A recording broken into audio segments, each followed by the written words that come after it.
ദേവാമൃതം.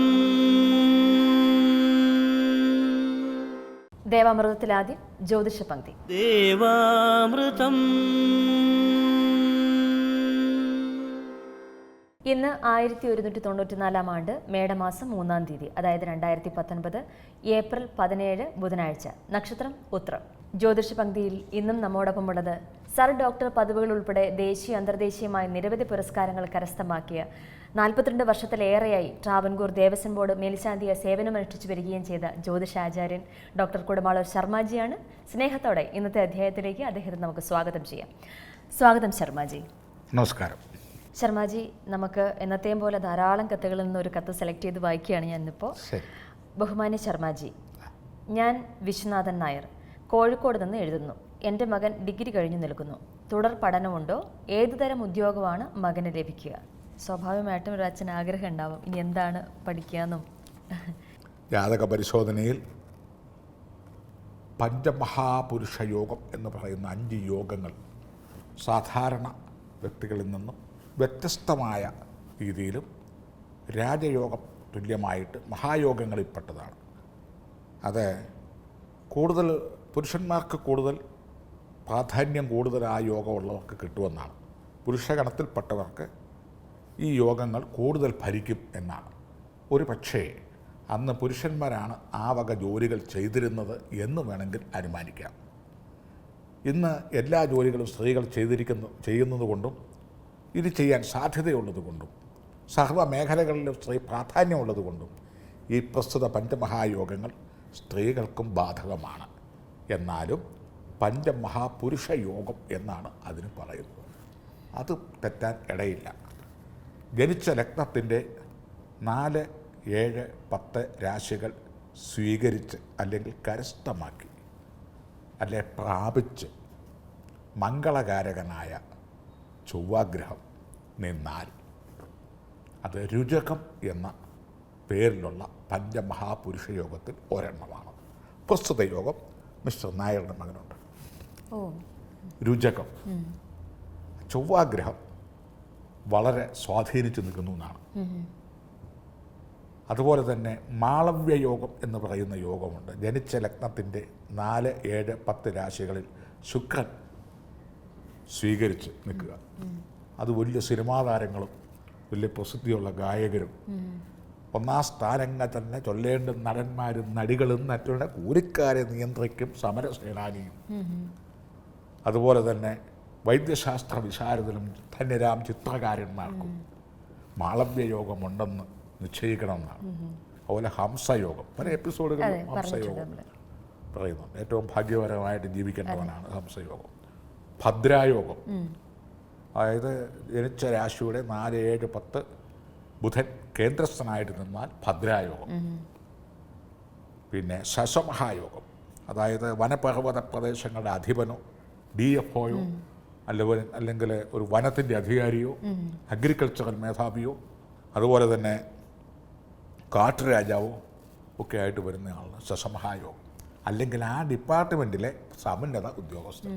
ശനി ലഗ്നം 4, 7, 10 ഭാവത്തിൽ പ്രാപിച്ച് പൂർണ്ണബലത്തോടെ നിന്നാൽ ഇങ്ങനെ. അതുപോലെ ഹംസം, രുചകം, മാളവ്യം, ശശം, ഭദ്രം, ഈ 5 മഹായോഗങ്ങളാണ് കേമന്മാർ അല്ലെ കേമികളും ആവുന്നതെന്നാണ് പറയപ്പെടുന്നത് ജ്യോതിശാസ്ത്രത്തിൽ.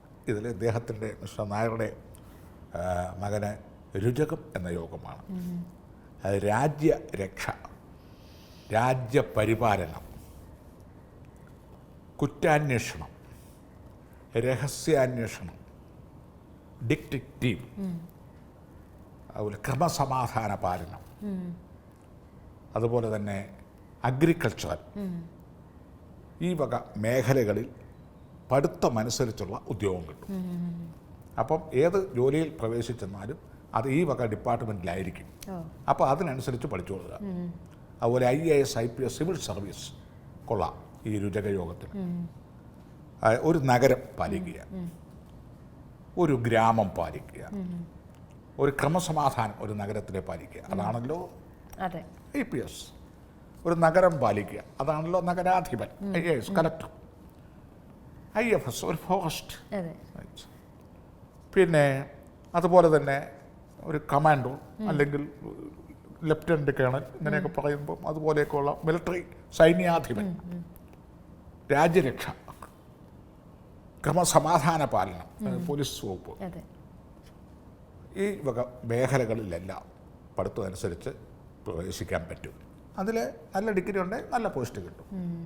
ഇത് കൂടാതെ ഇതൊന്നും തന്നെ സംഭവിച്ചില്ല, ഒന്നുമല്ല, ഇതൊക്കെ കഴിഞ്ഞ് പെൻഷൻ പറ്റിയിട്ടാണെങ്കിലും ശരി, അല്ലെ ജോലി കിട്ടുന്നതിന് മുമ്പാണെങ്കിലും ശരി, സമരസേനാനി, സംഘത്തലവൻ, ഒരു സംഘത്തിൻ്റെ തേരാളി, അതുപോലെ തന്നെ ഒരു സംഘത്തിൻ്റെ നേതൃത്വം കൊടുക്കുന്ന ആളുകൾ, സേനാനി എന്നുള്ളതാണ് അതിൻ്റെ ഒന്നുകൂടെ ശരി. ഒരു സംഘത്തിൻ്റെയോ ഒരു സമൂഹത്തിൻ്റെയോ ഒരു പ്രസ്ഥാനത്തിൻ്റെയോ തലപ്പത്തെത്തിച്ചേരത്തക്ക തേരാളിയോ സംഘത്തലവനോ സാമൂഹ്യ പ്രവർത്തകനോ ഒക്കെ ആയിട്ട് നിൽക്കുന്ന ഒരു സ്വഭാവം കൂടെ ഇത്തരക്കാർക്കുണ്ട്. ഈ ജോലിയൊന്നും കിട്ടിയില്ല തന്നെയും വൻകിട രാഷ്ട്രീയ നേതാക്കന്മാരൊക്കെ ആയിത്തീരുന്നവരും രുചകയോഗത്തിൽ പെടുന്നവരാണ്. അപ്പോൾ അവർ ചെറുപ്പത്തിലെ തന്നെ ഒരു സംഘത്തിൻ്റെ നേതാവാവും, പിന്നീട് സമുദായത്തിൻ്റെ ആവും, അല്ലെങ്കിൽ ഒരു പ്രസ്ഥാനത്തിൻ്റെ ആവും. അങ്ങനെ ഇലക്ഷൻ വരും, അങ്ങനെ കയറി അവർക്ക് പറ്റിയ കാലങ്ങളും യോഗങ്ങളും നിയമങ്ങളും ഒക്കെ ഉണ്ടാവും. അവരങ്ങനെ ആ പദവി അലങ്കരിക്കും. ഈ വക മേഖലകളിൽ ട്രൈ ചെയ്യുക. ഒന്നുകൂടെ കാലോചിതപരമായിട്ട് പെട്ടെന്ന് ഈ കാര്യങ്ങളിലേക്കൊക്കെ കടക്കാനായി രുചകം എന്ന കർമ്മം ചെയ്യുന്നത് നന്നായിരിക്കും. കാരണം അതിലാണ് കൂടുതൽ വാസനയും യോഗവും ഉള്ളത്. അതിന് പ്രയോഗിക്കുന്നത് ധരണീഗർഭസംഭൂതം വിദ്യുൽ കാഞ്ചന സന്നിഭം കുമാരം ശക്തിഹസ്തം ച മംഗളം പ്രണമാമ്യഹം. അങ്ങനെ ചൊവ്വാഗ്രഹത്തെ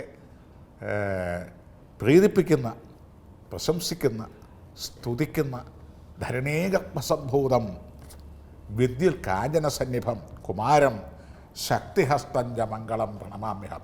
ഒരു 108 രൂപ വീതം ചൊവ്വാഴ്ച ദിവസങ്ങളിൽ ഉരുവിടുകയും സുബ്രഹ്മണ്യൻ ഭഗവതി ക്ഷേത്രങ്ങളിൽ, ചൊവ്വയുടെ പ്രതിനിധികളാണ് സുബ്രഹ്മണ്യനും ഭഗവതിയും, അല്ലെങ്കിൽ ചൊവ്വാഴ്ച ദിവസം ഉപവസിച്ച് പുഷ്പാഞ്ജലികൾ, പൂജാതി കർമ്മങ്ങൾ മുതലായി ചെയ്യുകയും ചെമ്പവിഴം എന്ന രത്നം ധരിക്കുകയൊക്കെ ചെയ്യുന്നത് രുചക യോഗക്കാർക്ക് ഒന്നുകൂടെ അധികസ്യ അധികംബരം, ഒന്നുകൂടെ നന്നായി വരും.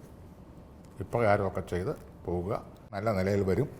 രുചക യോഗമുണ്ട്, ഈ പറഞ്ഞ വകുപ്പുകളിൽ ജോലി കിട്ടും, അതിനനുസരിച്ച് പഠിപ്പിക്കുക. ജ്യോതിഷ പങ്ക്തിയുടെ ഇന്നത്തെ അധ്യായം ഇവിടെ അവസാനിക്കുന്നു. ജ്യോതിഷപരമായ മാർഗ്ഗനിർദ്ദേശങ്ങൾ ഡോക്ടർ കുടമാളൂർ ശർമാജിയിൽ നിന്ന് അറിയാൻ ആഗ്രഹിക്കുന്നവർ താഴെ കാണുന്ന നമ്പറിൽ അദ്ദേഹത്തെ കോൺടാക്ട് ചെയ്യാവുന്നതാണ്. പ്രശ്നപരിഹാരങ്ങൾ സ്വായത്തമാക്കാവുന്നതാണ്.